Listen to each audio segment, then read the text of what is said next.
Les escrocs. Les plus sournois de tous les criminels. Charmeurs, cruels et manipulateurs, ils trahissent les gens et détruisent leur vie, tout en restant une énigme. Entrons dans l'univers mystérieux de ces grands criminels, pour vous donner un aperçu inédit de l'esprit complexe de quelques-uns des escrocs les plus fourbes du monde. Nous allons vous révéler les détails et les spécificités de leurs crimes organisés et leur scandaleuse comparution en justice. Dans cet épisode, découvrez l'histoire d'un homme ayant froidement extorqué plus de 200 000 livres à sa communauté.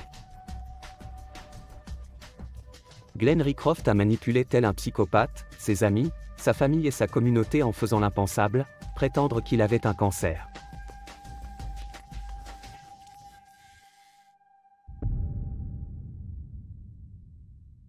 Selon moi, Glenn Rycroft fait certainement partie des plus grands escrocs de Grande-Bretagne. Tout le monde pourra s'accorder sur le fait que faire croire à sa mère que l'on a un cancer et que nos jours sont comptés est tout simplement abominable.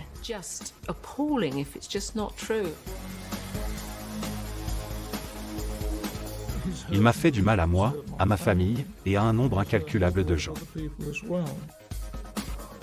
Il s'agissait de personnes qu'il connaissait depuis très longtemps. Des personnes qui l'ont aidé dans sa carrière, des personnes qui l'ont aidé tout au long de ses études, et ces personnes ont perdu toutes leurs économies. C'est un sentiment horrible que d'être en face de quelqu'un qui vous dit qu'il a un cancer et de penser qu'il n'en a peut-être pas.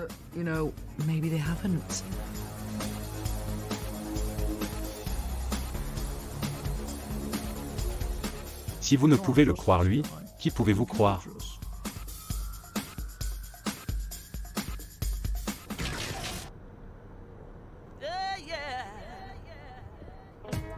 Glenn Rycroft grandit à Salford, près de Manchester, en Angleterre. Après avoir quitté l'école, il devient steward pour British Airways. Glenn Rycroft avait une vingtaine d'années, travaillait pour British Airways, avait un bon travail et était un personnage très sympathique, très avenant et très apprécié. Il avait l'air tout à fait honnête. Un garçon gentil et agréable. À un moment, il s'est dit qu'il voulait faire quelque chose pour s'en sortir. Salford n'est pas une ville qui fait rêver, et il a décidé de mettre en place un plan d'action. Il a imaginé une stratégie pour mettre des sous de côté pour sa retraite, une fois qu'il aurait quitté British Airways. Personne n'aurait pu dire du mal de lui. Ça a été un choc total quand on a appris ce qu'il avait fait, il était toujours très gentil et avenant avec tout le monde. Gentil et avenant, deux qualités indispensables d'un escroc. Et Glenn Rycroft sera maître en la matière. Ses mensonges en série débutent en 2000, bien avant ses cruelles allégations de cancer. Il commence sa carrière d'escroc par une arnaque financière simple et efficace. Il va voir ses amis et sa famille pour leur parler d'une opportunité incroyable. Ils peuvent investir dans un plan d'action lucratif de British Airways. L'arnaque, c'est que ce plan d'action est totalement fictif. Le plan est simple. Les gens donnent de l'argent à Glenn, pour qu'il l'investisse à leur place, et ce dernier empoche l'intégralité des sommes. Il était steward, et a déclaré qu'on lui avait donné l'occasion d'investir son propre argent dans British Airways, mais qu'il en investirait en son nom pour eux. Il nous a dit que ça nous rapporterait plus si on investissait sur le long terme plutôt que sur le court terme. On s'attendait à un délai d'environ 12 mois pour récupérer un retour sur investissement à hauteur de 20 ou 30% de l'investissement, en fonction du genre d'accord qu'on avait passé et de la somme engagée. La plupart de sa famille et de ses amis lui ont donné de l'argent à investir en espérant un retour après 6 ou 12 mois. Mais tout n'est qu'une vaste supercherie. Le projet n'existe pas. Mais comme Glenn cible des personnes qu'il connaît, elles lui font confiance. Elles sont loin de se douter que leur argent sert à financer le nouveau mode de vie de Glenn. Le fait que Glenn Rycroft ait ciblé ses amis et sa famille, ou des hommes d'affaires locaux, était rusé car il lui faisait déjà confiance. Il travaillait pour British Airways. Il y avait donc une part de vérité dans son mensonge, ce qui le rendait encore plus crédible. Il s'agit d'une sorte de version de ce que l'on appelle les programmes d'investissement à haut rendement, qui consiste à faire croire aux gens qu'on leur offre une occasion unique d'obtenir des rendements très élevés, bien supérieurs à ceux qu'ils pourraient obtenir par des moyens classiques. C'est l'exemple parfait de la situation où quelque chose semble trop beau pour être vrai. Et c'est le cas. Mais les gens ne le voient pas ainsi, parce qu'ils font confiance à l'escroc, ou parce qu'ils sont aveuglés par leur propre avidité. Si Glenn Rycroft était allé frapper un beau matin à la porte de parfaits inconnus pour leur vendre son histoire d'investissement avec British Airways, les gens ne l'auraient sans doute pas écouté. Dans la majorité des cas, c'est la première impression et la capacité à inspirer naturellement confiance qui est décisive pour les escrocs. Glenn Rycroft n'a pas eu besoin de ça. Ses victimes lui faisaient déjà confiance. Les parents de l'un de ses meilleurs amis lui ont donné toutes leurs économies, et en liquide, parce qu'ils lui faisaient entièrement confiance. Et puis le stratagème a fonctionné tout seul. Glenn s'en tenait généralement au cercle familial, mais ses proches en parlaient à leurs amis, des personnes que Glenn ne connaissait pas, et ils lui donnaient à leur tour de l'argent à investir sur la base de la confiance que leurs proches lui accordaient. Avec le recul, il semble tout à fait irrationnel de croire à cette histoire. Mais à l'époque, il avait le profil pour que l'on puisse croire que c'était vrai. De notre point de vue, c'était un jeune Stewart, tout à fait brillant, sympathique et respectable. Et par-dessus tout, incontestablement honnête. Avec l'argent, Glenn fait l'acquisition d'une boutique de marchand de journaux. Glenn loue les locaux à un certain Grenville Goff, et l'escroc joue habilement le rôle du jeune entrepreneur parfait, pour attirer Goff dans son stratagème machiavélique. Nous le rencontrions de temps en temps pour parler de différentes choses, dont le plan d'investissement. Et il se présentait tout fier, veste bleue, chapeau sous le bras, cravate British Airways. Il se rendait à l'aéroport de Manchester pour prendre la navette et embarquer pour son vol.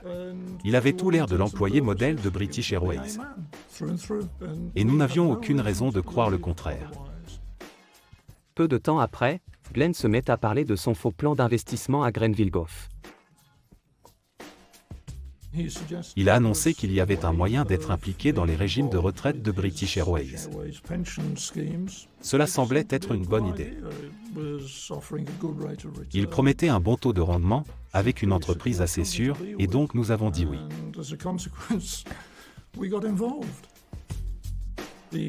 Il a dit qu'il avait déjà beaucoup d'investisseurs, dont certains avaient engagé des sommes importantes. Lorsque j'ai demandé de quelle somme d'argent on parlait, il a répondu que pour l'instant, le montant total de l'investissement s'élevait à environ 600 000 livres, en comptant les sommes engagées par les autres investisseurs et lui-même. Les 10 000 que j'envisageais, juste pour essayer, me semblaient donc être de la petite monnaie. Ses amis, sa famille et ses voisins pensent alors que leur argent leur rapportera beaucoup, en fonction de la somme qu'ils avaient dépensée au départ. Ils sont loin de se douter qu'il n'y aura pas de rendement et qu'ils pourront dire adieu à leur argent. Avec l'argent, il menait un train de vie extravagant, et pas seulement pour lui, mais aussi pour ses amis. Il faisait des voyages tout autour du monde, louait un luxueux appartement à Worsley avec tous les équipements dernier cri, louait des belles voitures, investissait dans des entreprises, et j'en passe, il n'avait aucune limite.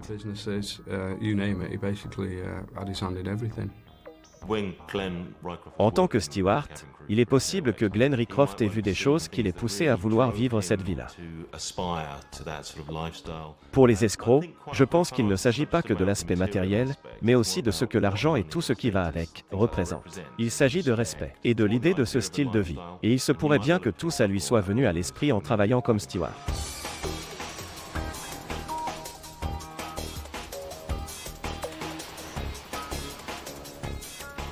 Il est allé aux Bahamas, au Portugal et à Paris à plusieurs reprises. Il a traversé les États-Unis en voiture. Pendant 2 ou 3 semaines, il a dépensé des milliers de livres avec ses amis. Les amis de Glenn sont convaincus que ses investissements rapportent gros pour qu'il puisse leur offrir toutes ces choses. Pour vous donner une idée des caprices qu'il pouvait avoir, un jour, il a pris un avion des Bahamas pour la Floride, parce qu'il ne faisait pas beau. Il régalait ses amis et les emmenait avec lui complètement à sa charge. Il payait toujours la note, avec de l'argent qu'il avait volé à des innocents. Il est allé en Australie, aux États-Unis plusieurs fois, et il séjournait dans les meilleurs hôtels. Il est resté dans un centre de golf 5 étoiles au Portugal. Et il ne joue même pas au golf. Voilà le genre de vie extravagante et tape à l'œil que cet homme menait. Mais cette escroquerie lucrative n'a qu'une issue possible. Les gens attendent un retour sur l'argent qu'ils ont investi. Avec le temps qui passe et la pression qui monte, Glenn risque d'être démasqué et vu par tous comme un fraudeur et un criminel. Dans un élan que beaucoup qualifieraient de désespéré, il tente alors un horrible coup de maître. Pour éviter d'être pris la main dans le sac, Glenn commet l'inimaginable. Il ment à ses proches en leur apprenant qu'il est en phase terminale d'un cancer. Glenn Rycroft savait bien qu'il devrait commencer à rembourser de l'argent. Donc, pour aggraver encore son mensonge et en profiter pour se faire encore plus d'argent, il a dit qu'il souffrait d'un cancer du cerveau.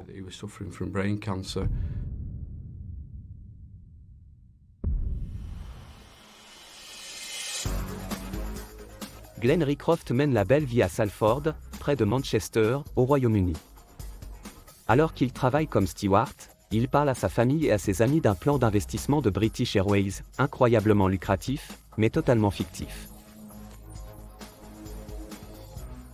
Maintenant que ses proches sont de plus en plus impatients de récolter l'argent, Glenn risque d'être démasqué. Il devait forcément y avoir une faille, car ça ne pouvait pas bien se terminer. Il avait une vraie relation avec ces gens, et il savait qu'ils allaient finir par vouloir le retour de leur investissement et qu'il ne pourrait pas leur donner. Il n'avait manifestement pas prévu de plan de secours. Glenn imagine alors une nouvelle escroquerie mais peu viable sur le long terme. Il évite de rembourser l'argent qu'il doit, en prétendant avoir un cancer. En novembre 2000, Glenn Rycroft quitte son emploi, en prétendant un mensonge selon lequel sa mère aurait un cancer. Un mois plus tard, il raconte à sa famille, ses amis et ses investisseurs une toute autre histoire. Il est en arrêt et souffre d'une tumeur maligne au cerveau. Au moment où les gens ont commencé à réclamer les retours de leur investissement, il est apparu clairement à Glenn Rycroft qu'il devrait commencer à les rembourser. Donc, pour aggraver encore le mensonge et en profiter pour se faire encore plus d'argent, il a dit qu'il souffrait d'un cancer du cerveau, qu'il venait de recevoir le diagnostic et qu'il allait probablement mourir.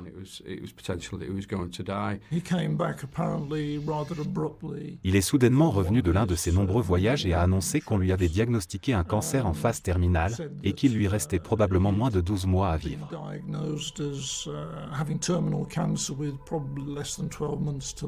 Utiliser le cancer pour une escroquerie, c'est avoir dépassé les limites. C'est vraiment la façon la plus odieuse de soutirer de l'argent aux autres. Du point de vue purement pratique de son escroquerie, c'est assez malin d'avoir choisi le cancer, vous pouvez le traîner pendant un certain temps, tout en restant proche de l'éventualité de mourir d'un jour à l'autre. Et puis il est probable que vous deviez vous déplacer pour vous faire soigner dans différents endroits.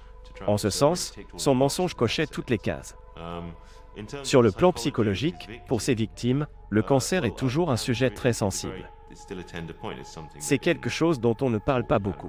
Comme il s'agit d'un sujet assez tabou, il est toujours entouré d'une certaine part de mystère. C'est donc plutôt logique. À cause de cet aspect psychologique, ces victimes ne vont pas forcément chercher plus loin. Elles ne vont pas se risquer à poser trop de questions, des questions gênantes. En cela, c'est donc un choix de mensonge adapté. C'est une nouvelle terriblement difficile à accepter pour l'entourage. Pensez à vos proches à vous. Imaginez-vous rentrer un soir et leur apprendre que vous avez une tumeur au cerveau, et qu'il ne vous reste que 2 mois à vivre. Pensez à la violence émotionnelle que cela leur causerait. Il est tout simplement impensable que quelqu'un puisse s'abaisser à une tromperie aussi froide et inhumaine que celle-là. Mais ce type l'a fait. Et il l'a fait sans le moindre remords. C'est de la torture. Faire ça à sa mère, une si gentille personne. Pareil pour ses sœurs, elles sont adorables.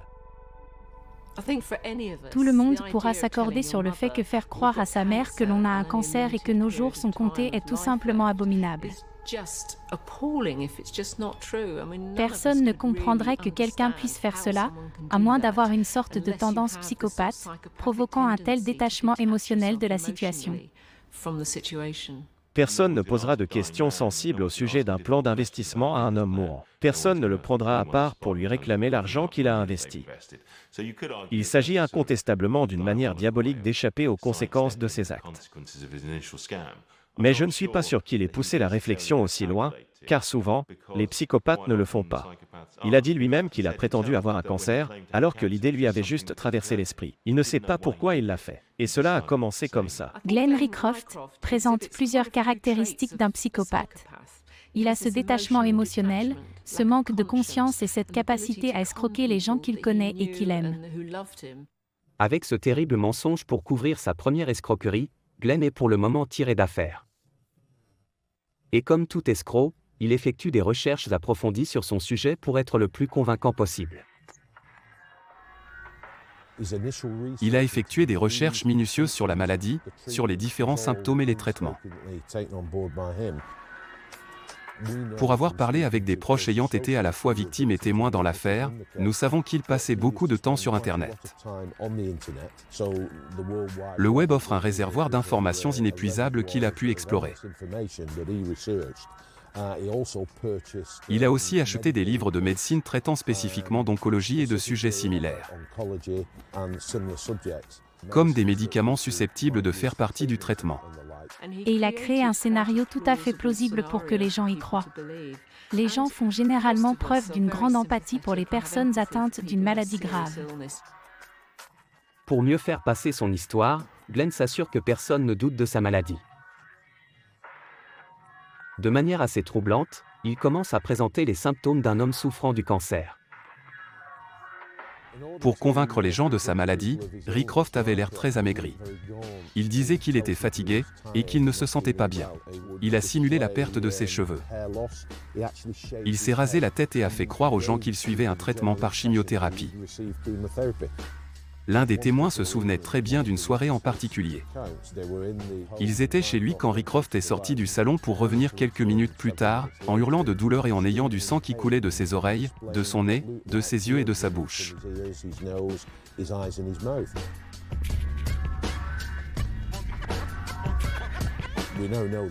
Nous savons maintenant qu'il était allé dans un magasin de farce et attrape pour acheter du faux sang.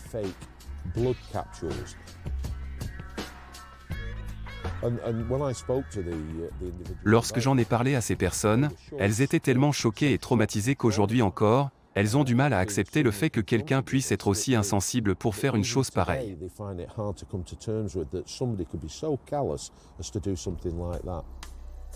Non satisfait d'avoir bouleversé et froidement manipulé ses proches, Glenn se prépare à leur soutirer encore plus d'argent.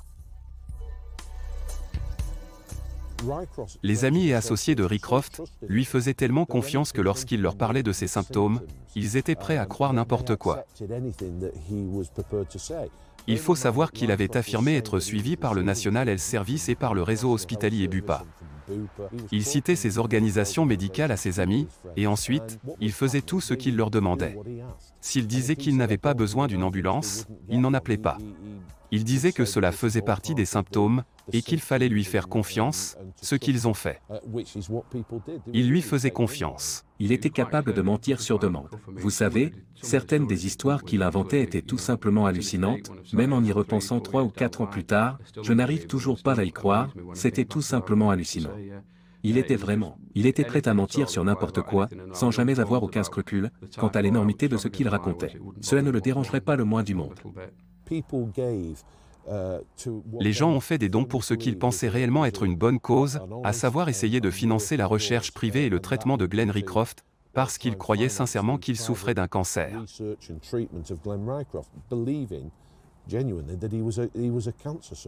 Et honnêtement, j'ai pensé qu'il s'agissait d'une véritable tentative de collecter de l'argent pour un homme mourant. Ce n'était qu'un tissu de mensonges et de trahison pour convaincre les gens de sa maladie. En véritable psychopathe, Glenn persuade son entourage qu'il ne pourra pas recevoir de traitement approprié au Royaume-Uni. Mais une lettre d'un prétendu docteur Knowles parle d'une solution à l'étranger, à un prix exorbitant. Il avait découvert qu'il existait en Australie un traitement qui n'était pas reconnu par les autorités sanitaires britanniques, mais qui était très cher, 250 000 livres, et il a dit qu'il avait besoin d'argent pour y aller, car c'était peut-être sa seule chance de pouvoir vaincre la maladie dont il souffrait. Il a réussi à se procurer un papier à en-tête de l'hôpital de Stepping Hill, et à le faire copier sur du papier vierge dans une papeterie locale. À partir de là, il a tapé une lettre de la part d'un prétendu spécialiste confirmant qu'il souffrait bien de la maladie dont il affirmait être atteint. Glenn cible des hommes d'affaires locaux, dont Ray Fisher, pour l'aider à financer son faux traitement. Et Glenn Rycroft ressemblait en tout point à un homme atteint du cancer. C'est un ami de la famille qui m'a présenté Glenn, me disant qu'il était malade et qu'il cherchait des donateurs pour financer son traitement en Australie. Il est passé au bureau, portait une casquette, avait remonté son col et avait l'air d'avoir perdu beaucoup de poids. Il n'avait pas l'air bien. Il avait une lettre d'un spécialiste de l'hôpital de Stepping Hill, indiquant qu'il était atteint d'une tumeur cérébrale et que le traitement n'était pas disponible localement. Sa seule chance de s'en sortir était d'aller en Australie et de payer le traitement de sa poche, car il n'était pas reconnu par les autorités sanitaires britanniques. La lettre était signée par un docteur travaillant à Stepping Hill. Comme bien d'autres, Ray Fisher tombe dans le panneau et accepte d'aider cet homme mourant.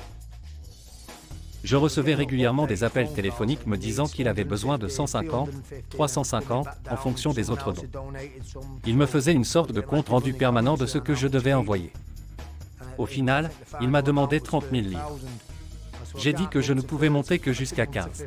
Le matin, je l'ai contacté pour qu'il vienne chercher le chèque. Tout se faisait par téléphone, j'étais assez occupé au travail. Il n'arrêtait pas de me relancer sur le téléphone du bureau et sur mon portable. Il me disait qu'il en avait besoin tout de suite, qu'il devait prendre un avion. Et comme un idiot, je l'ai cru. Rycroft a dit à certaines de ses victimes qu'un avion l'attendait pour décoller et qu'il avait besoin de l'argent de toute urgence. Il devait l'envoyer tout de suite.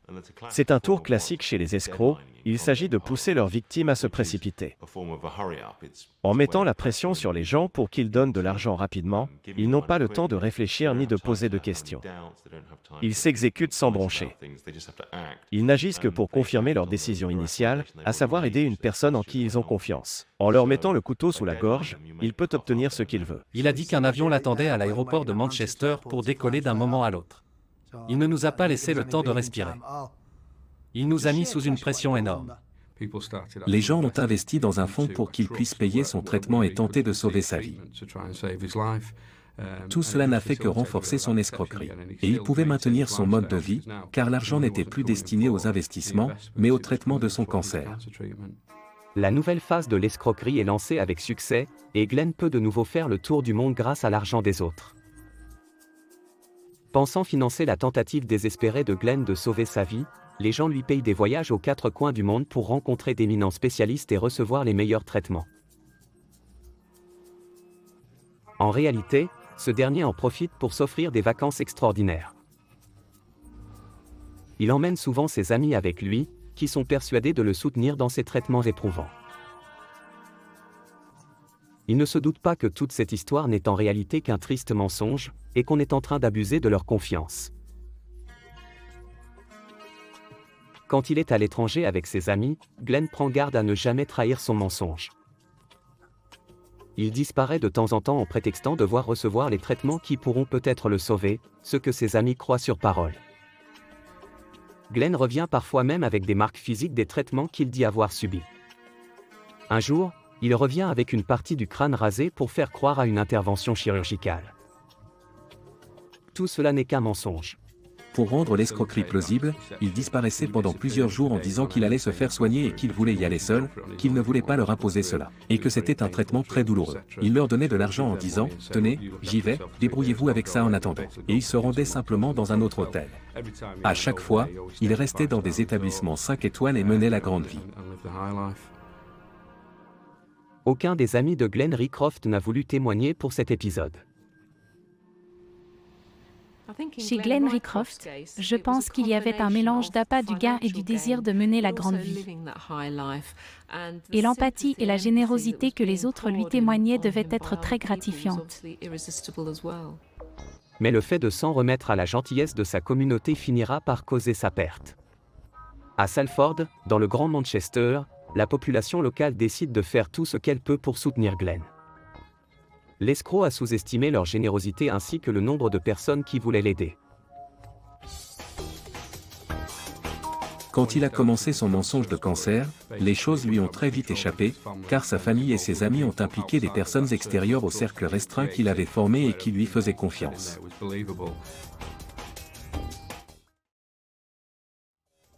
En élargissant le cercle de ses victimes, il prend un gros risque. En se limitant aux amis et à la famille, il avait une sorte de marge de sécurité, parce qu'ils lui faisaient déjà confiance et avaient donc moins de chances de poser des questions. Alors que des inconnus sont plus susceptibles de se méfier. Si vous voulez que votre escroquerie fonctionne, vous avez tout intérêt à y impliquer le moins de personnes possible. Je ne pense pas qu'il ait réalisé qu'il recevrait autant d'attention lorsqu'il a raconté qu'il était en train de mourir d'un cancer. Afin de financer ses traitements, une soirée de bienfaisance est organisée au club de rugby local où il avait l'habitude de s'entraîner. Cette soirée en l'honneur de Glenn Rycroft sera celle qui exposera tous ses mensonges au grand jour et amorcera sa chute. Je n'en ai pas dormi de la nuit. Vous imaginez la situation ? Je vis dans une petite communauté où tout le monde le connaît, et c'est moi qui vais devoir dire « Mais attendez, ce type n'a même pas de cancer ».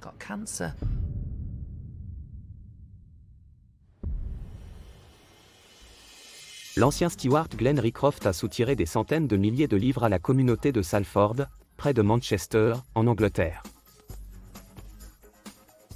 Il a d'abord imaginé un plan fictif d'investissement par action de British Airways, avant de faire croire à tout le monde qu'il était atteint d'un cancer du cerveau. C'était quelqu'un de très convaincant. Et quelqu'un de très sympathique. Vous pouviez donc parler avec lui et discuter de n'importe quoi, en croyant absolument tout ce qu'il vous racontait. Alors découvrir que tout cela n'était qu'un vaste mensonge, ce fut dévastateur. Si vous ne pouvez le croire lui, qui pouvez-vous croire ? Mais l'histoire de cancer de Glenn ne peut durer éternellement, et la chute est imminente.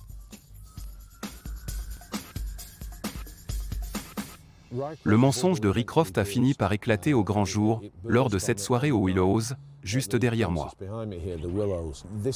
Sa famille et ses amis avaient décidé d'organiser une soirée de bienfaisance en son honneur.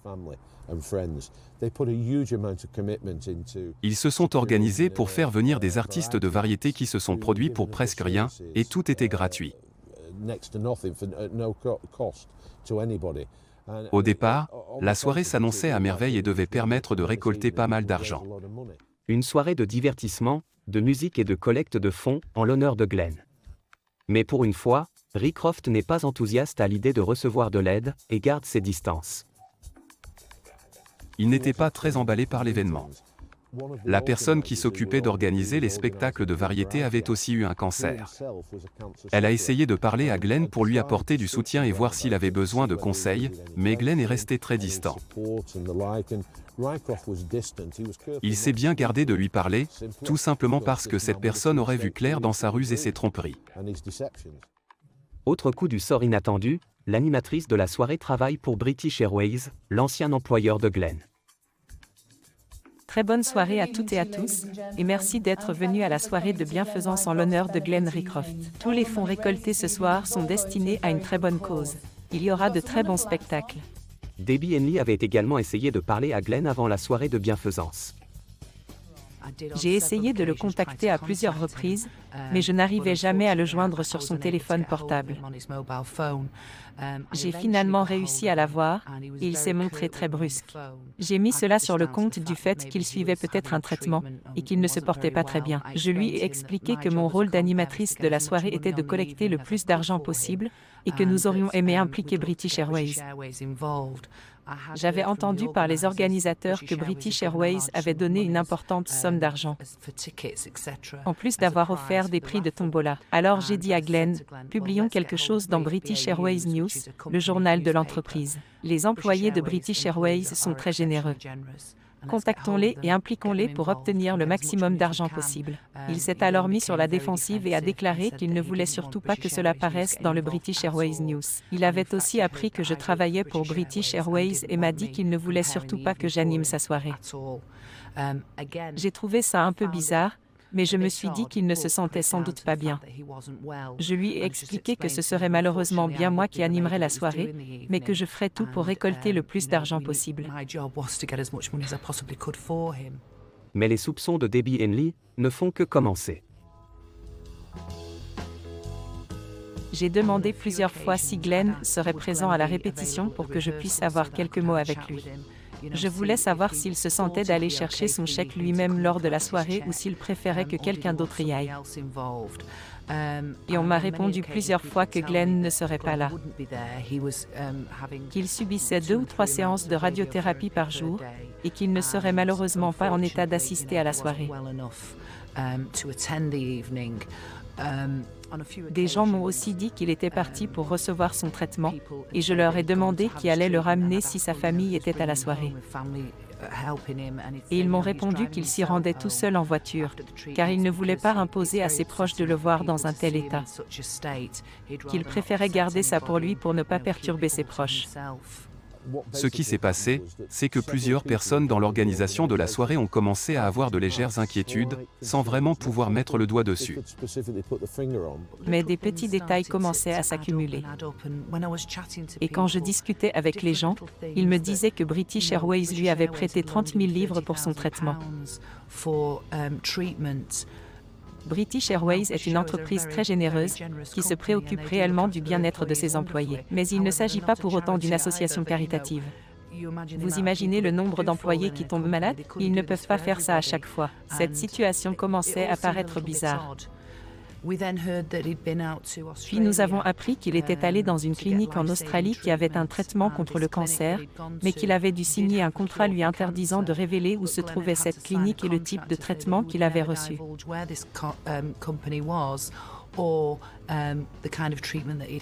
À ce moment-là, je me suis dit, donc il y a quelqu'un qui a trouvé un remède contre le cancer, mais qui refuse de le partager au monde entier. Ça commençait à faire beaucoup. La cruelle escroquerie de Glenn et son histoire de cancer est sur le point de s'effondrer. Je pense que la goutte d'eau qui a fait déborder le vase, c'est quand l'un des organisateurs est venu me voir pour discuter du déroulement de la soirée.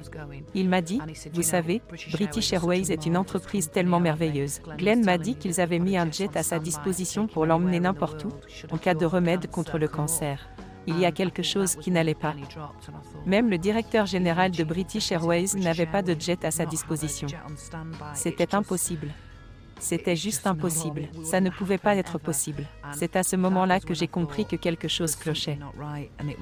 C'est un sentiment horrible que d'être en face de quelqu'un qui vous dit qu'il a un cancer et de penser qu'il n'en a peut-être pas. Elle travaillait pour British Airways et elle savait bien qu'il ne ferait jamais une chose pareille. C'est à partir de là que le doute s'est immiscé et que les gens ont commencé à poser des questions, et ça a fait boule de neige. J'ai parlé à l'un des organisateurs aux Willows et je lui ai dit qu'il y avait quelque chose qui n'allait pas. Et il m'a répondu qu'ils avaient eux aussi l'impression que quelque chose d'embarrassant pourrait bien être en train de se produire. Je lui ai dit que j'allais en parler à British Airways le lendemain. Je n'en ai pas dormi de la nuit. Vous imaginez la situation ? Je vis dans une petite communauté où tout le monde le connaît, et c'est moi qui vais devoir dire « Mais attendez, ce type n'a même pas de cancer ». Lorsque j'ai finalement appelé British Airways pour leur parler, ils m'ont dit que Glenn ne travaillait plus chez eux. Tout le monde dans la communauté pensait que Glenn travaillait encore pour British Airways, alors que ça faisait des mois qu'il était parti. C'était juste horrible. C'était juste écœurant. Maintenant convaincu de l'escroquerie, Debbie alerte la police. Mais la soirée a lieu le lendemain, et il va falloir assurer le spectacle. Nous avons donc organisé la soirée comme prévu. Mais quand je suis montée sur scène pour remercier tout le monde d'être venu, j'ai expliqué que l'argent récolté irait à l'hôpital pour enfants de Pendlebury. Il y a alors eu une incompréhension qui a traversé le public. Les gens étaient venus pour Glenn. Mais c'était la seule façon de faire en sorte que la soirée ait bien lieu. À ce moment-là, l'ampleur de la cruauté du mensonge commence à se révéler. Quand je suis descendue de scène après la tombola, les gens m'attendaient pour me parler. C'est une petite communauté ici, il est très facile pour les gens de savoir ce que vous faites dans la vie. Une dame qui m'attendait m'a dit « Vous travaillez pour British Airways, pas vrai ?» J'ai répondu que oui. Elle m'a alors demandé de la tenir au courant d'où en étaient ses actions. Elle a ajouté que Glenn lui avait pris de l'argent quelques mois plus tôt et qu'elle avait tenté de le contacter mais qu'il ne lui avait jamais dit quand elle allait récupérer son argent. Mon estomac s'est retourné. J'ai compris que c'était encore plus grave que ce que je croyais. Plus grave que ce que nous croyions tous. Je lui ai répondu que je n'en savais rien pour ses actions, mais qu'elle pouvait me laisser son nom et son adresse pour que je puisse la recontacter dès que j'en saurais plus. Elle n'était pas la seule à m'attendre. Il y avait toute une file. Il devait y avoir 9 personnes qui attendaient pour savoir où en étaient leurs actions British Airways. Et je n'avais aucune idée de quoi leur répondre. Je travaillais pour British Airways depuis 20 ans et je n'avais jamais entendu parler de quoi que ce soit de la sorte. Tout a commencé à se dévoiler, et quand on a commencé à comprendre, ça a été le cauchemar.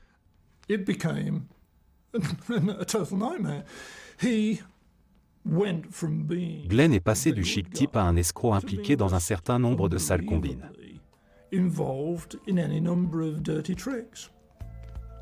C'était une horrible désillusion.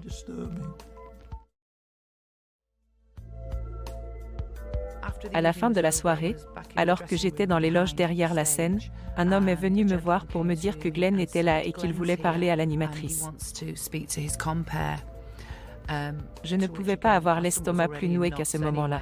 J'ai contourné le rideau pour regarder dans la salle et j'ai vu la silhouette fine d'un homme avec un chapeau qui se tenait dans le fond. Je n'arrivais pas à parler. J'étais tellement consternée par ce qui s'était passé ce soir-là que j'étais incapable de prononcer un mot.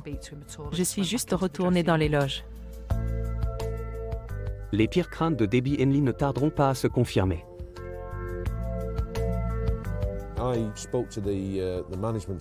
J'ai parlé à la direction du Willows, qui m'a dit qu'en raison de légers soupçons de la part de certains organisateurs, elle avait demandé à Rycroft de fournir une lettre de son médecin.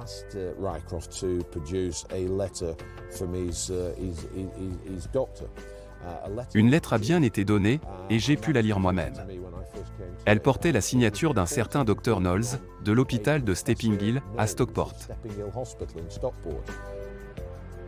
La British Medical Association nous a dit qu'il n'y avait pas de Dr Knowles, encore moins à l'hôpital de Stepping Hill, et qu'il ne pouvait pas y travailler dans le domaine de l'oncologie. En réalité, non seulement ce médecin n'existait pas, mais l'hôpital de Stepping Hill ne dispose même pas d'un service d'oncologie. Glenn est arrêté par la police pour suspicion de fraude puis interrogé. On lui a dit qu'il était en état d'arrestation, car il était soupçonné de fraude, et il nous a alors fait des aveux complets. Sur le chemin du commissariat, il a même dit qu'il avait menti sans qu'on lui demande quoi que ce soit. Lors des interrogatoires qui ont suivi, en présence de son avocat, il a avoué qu'il n'avait jamais eu de cancer et que le plan d'investissement par action de British Airways n'avait jamais existé.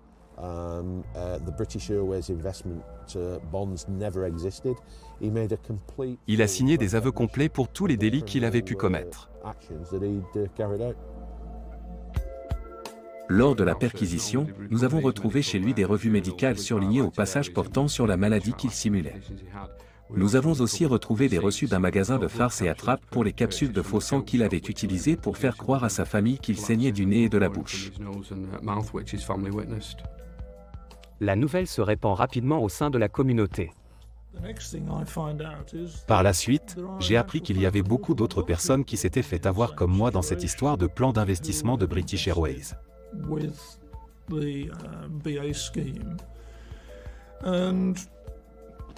Qu'il s'agissait d'une escroquerie complètement distincte de cette histoire de cancer, et que cela avait déclenché tout le reste. Tout cela n'était qu'une escroquerie. Je ne réalisais pas. Je ne comprenais pas trop. Sur le coup, ce n'est pas l'argent qui me préoccupait le plus. Quand toute l'histoire a été révélée, j'ai compris que j'avais été trahi et manipulé. C'est ça qui fait mal, de comprendre qu'on a été pris pour un imbécile. En quittant le poste de police, Je me souviens très bien lui avoir dit qu'il fallait qu'il aille prévenir sa mère et sa famille qu'il n'était pas mourant. Qu'il devait faire table rase du passé et être honnête avec eux. Il m'a assuré qu'il le ferait. Visiblement incapable de tenir sa promesse, Glenn, dans un sinistre retournement de situation, décide de se donner la mort. Ce soir-là, il s'asperge d'essence ainsi que l'intérieur de sa voiture, avant de prendre la route M62 dans le Yorkshire de l'Ouest, et de foncer délibérément sur le terre-plein central.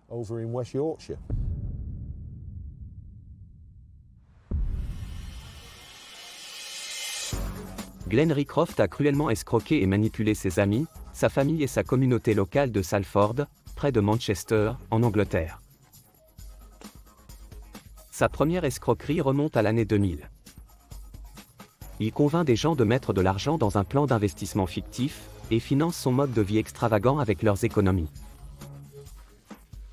L'année suivante, quand Glenn comprend qu'il risque de se faire démasquer, il commet l'inimaginable. Il ment à ses proches en leur disant qu'il a un cancer et qu'il est mourant. Dans un sinistre retournement de situation, Glenn, incapable d'affronter la réaction des siens, décide de mettre fin à ses jours pour de bon. Il avait passé plus ou moins toute la journée au poste de police, et le soir même, il a pris sa voiture pour se rendre à l'autre bout des Pennines et tenter de se suicider. Il a aspergé la voiture d'essence et a foncé dans la glissière de sécurité pour qu'elle prenne feu. La camionnette qui était derrière sa voiture s'est arrêtée, et le conducteur s'est précipité sans se poser de questions pour le tirer de la carcasse en flammes. On pourrait voir cela comme un geste de remords, mais je ne suis pas sûr que ce soit le cas. Au vu des choses épouvantables qu'il a commises, cet homme n'a visiblement pas vraiment de conscience. Je ne crois pas qu'il soit capable d'avoir du remords. Il ne s'agissait probablement pas de remords, mais plutôt de panique ou de honte. Cela coïncide avec ses tendances psychopathes, qui poussent souvent à agir sous le coup de l'impulsion.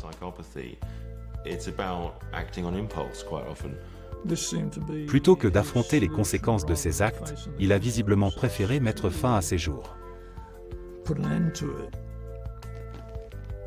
C'est difficile à dire, mais d'une certaine manière, il aurait peut-être mieux valu pour nous qu'il y arrive.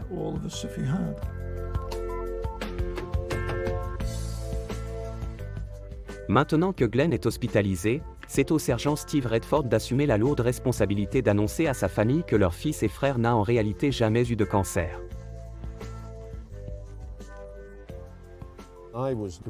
Le lendemain, sa mère et l'une de ses sœurs sont venues me voir au commissariat pour me demander de m'expliquer ce que voulait dire toute cette histoire avec Glenn. Je leur ai alors demandé, mais il ne vous a rien expliqué? Il ne vous a pas dit pourquoi il a été arrêté? Il ne leur avait rien dit. S'il y a bien une chose que tout officier de police redoute dans ce métier, c'est de devoir annoncer la mort de quelqu'un à ses proches, d'autant plus quand cette personne est morte brutalement dans un accident. J'ai fait l'expérience inverse en devant annoncer à la mère et à l'une des sœurs de Glenn Rycroft qu'il n'avait pas de cancer et qu'il avait encore toute la vie devant lui. Et le plus étonnant, c'est que leur réaction a été la même que si je leur avais annoncé qu'il était mort. Elles étaient totalement sous le choc. Elles ont fondu en larmes. Il a fallu du temps avant qu'elles s'en remettent, et que je puisse leur parler. Elles pensaient qu'il était mourant. Et ce n'était qu'un tissu de mensonges. Même en apprenant que Glenn n'allait pas mourir, elles étaient complètement dévastées par la nouvelle. Elles le croyaient mourant. Cet homme a choisi de trahir sa propre famille. Glenn remis sur pied, le procès peut commencer. Et en décembre 2003, c'est l'heure du verdict pour le jeune homme de 27 ans. Bien qu'il ait plaidé coupable pour 25 des 30 chefs d'accusation de fraude, Glenn Rycroft refuse d'assumer la responsabilité de ses actes. Au lieu de cela, il se retourne contre sa communauté et prétend avoir commis ses actes sous l'emprise d'une secte locale appelée la Communauté des Esprits Libres. Il a affirmé avoir été manipulé par une secte locale dirigée par un de ses voisins, et ce depuis qu'il était tout petit. Les révélations aussi choquantes que troublantes de Glenn selon lesquelles il aurait été manipulé par un voisin depuis tout jeune, font l'objet d'une enquête approfondie. Encore une fois, toute cette histoire ne s'avère être qu'un mensonge.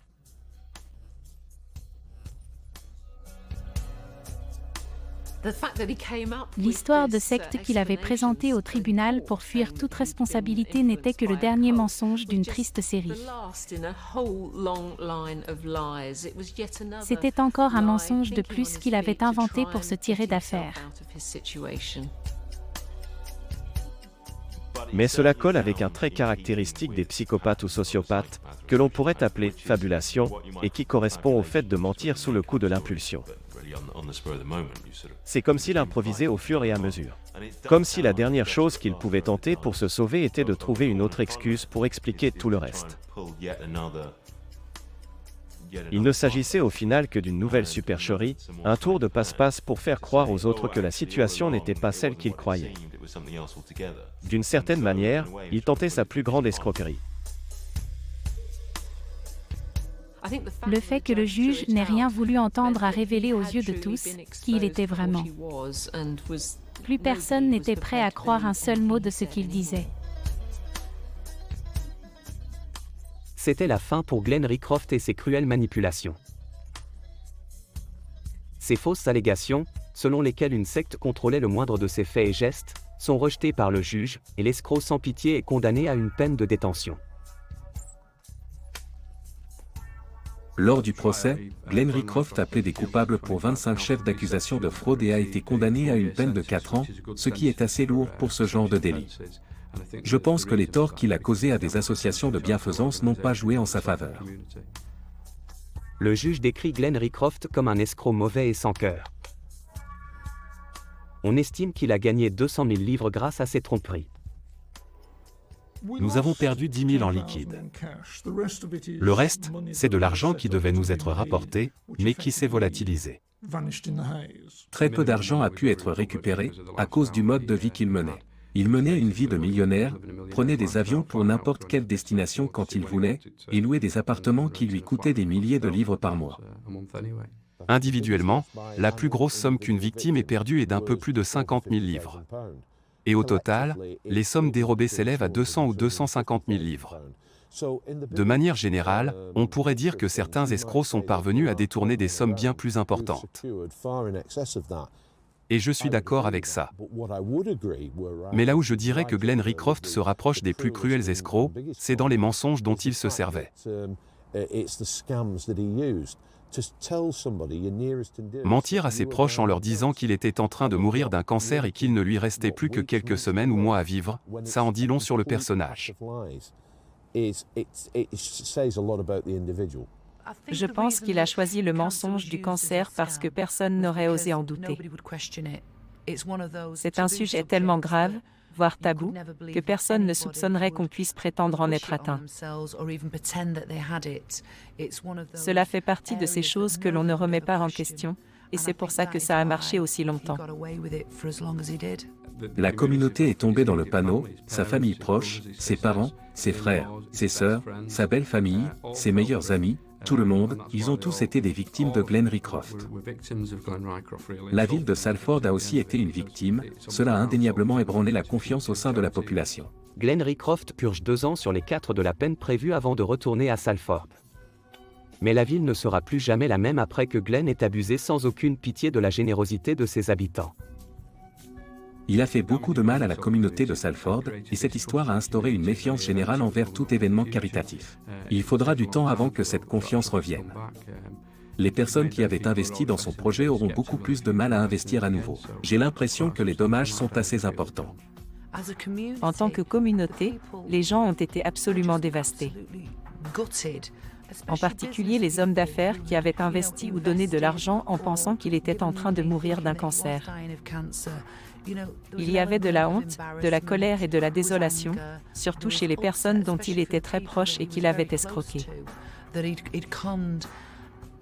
Et en même temps que d'être soulagé de savoir qu'il n'avait pas le cancer, tout le monde s'est demandé comment il avait pu faire ça.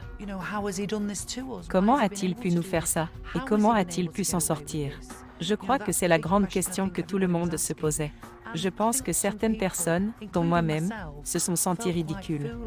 Mais il ne devrait pas y avoir de honte, car ce qui s'est passé, c'est que nous avons eu de la peine et que nous avons voulu aider. J'ai arrêté de faire des dons à qui que ce soit. Je continue à donner un peu à certaines associations, mais rien de comparable. Glenn Rycroft continue d'affirmer catégoriquement avoir agi sous l'emprise d'une secte secrète de sa communauté. Une secte dont personne n'a encore pu prouver l'existence. Comme le juge qui l'a condamné à la prison, la plupart des gens sont désormais convaincus que Rycroft est un escroc cruel et insensible. Il m'a fait du mal à moi, à ma famille et à un nombre incalculable de gens. Il s'agit sans aucun doute de l'un des plus grands escrocs que j'ai jamais rencontrés, et les histoires qu'il a racontées au cours de l'enquête étaient incroyables. Et comme je l'ai dit, je n'arrive toujours pas à y croire. Je pense qu'il fait partie de ces personnes qui n'éprouveront jamais de remords et qui penseront toujours avoir pris les bonnes décisions. Je me passerais très volontiers de croiser à nouveau le chemin de quelqu'un comme lui.